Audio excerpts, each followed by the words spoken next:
السلام عليكم ورحمة الله وبركاته. أهلا وسهلا بكم في فيديو جديد. النهاردة إن شاء الله معانا إزاي أحول أرقام من إنجليزي لعربي في أي أبليكيشن، وورد، أكسل، باوربوينت، أكسس، أي حاجة من مجموعة أوفيس أو غيرها. شرح النهاردة سهل وبسيط، ولا نخش في الشرح على طول؟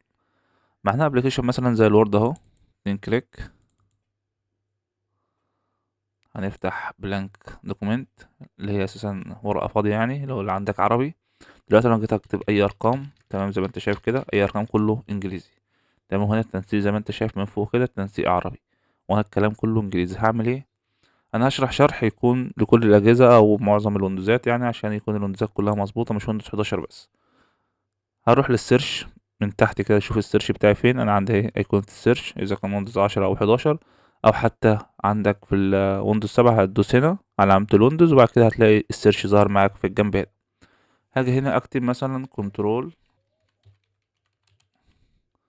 هكتب كنترول بانل بالشكل دوت واعمل اوبن. لو ظهر عندك على طول هنا شغل الكنترول بانل على طول، هلاقي الكنترول بانل اشتغلت معانا بالشكل ده.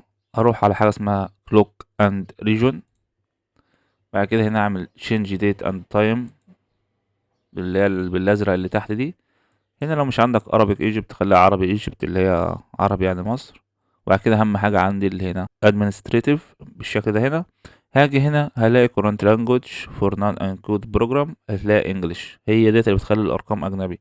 عشان اخلي الارقام عربي، كل اللي علينا هعمل هنا change system local، وبعد كده هختار من هنا اللغة عربي. هطلع كده لحد ما اجيب Arabic Egypt اهي.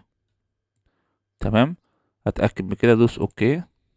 بعد كده يقول لي ريستارت ناو، هرستر. هرجع لكم ان شاء الله بعد الريستار عشان نشوف وصلنا ليه ونتأكد ان الارقام بقت عربي. نرجع نتأكد يا شباب بشكل سريع اللي احنا عملناه مظبوط. نكتب كنترول بانل، خش على كنترول بانل، كلوك، تمام، وندوس على طول على شنج مرة واحدة كده. هنيجي هنا نلاقي Arabic Egypt، خلاص كده الدنيا تمام. نرجع نفتح الابليكيشن، اي ابليكيشن احنا عاوزينه. ادي مثلا الوورد اهو بلانك. نيجي نكتب كده ارقام، زي ما انتم شايفين كده الارقام اتحولت من انجليزي لعربي. شرح النهارده كان سهل وبسيط، اتمنى الشرح يكون نال اعجابك. ولو حد احتاجه يا ريت تعمل لنا شير للفيديو. طبعا ما تنساش تعمل لايك للفيديو وتشترك في القناه لو لسه ما اشتركتش، وتسيب تحت تعليق يليق بيك لو الفيديو فادك، وان شاء الله يفيدك. نلقاكم في شرح جديد ان شاء الله على خير. سبحان الله بحمده، سبحان الله العظيم، لا اله الا الله، والله اكبر. اللهم صل وسلم وبارك على سيدنا محمد.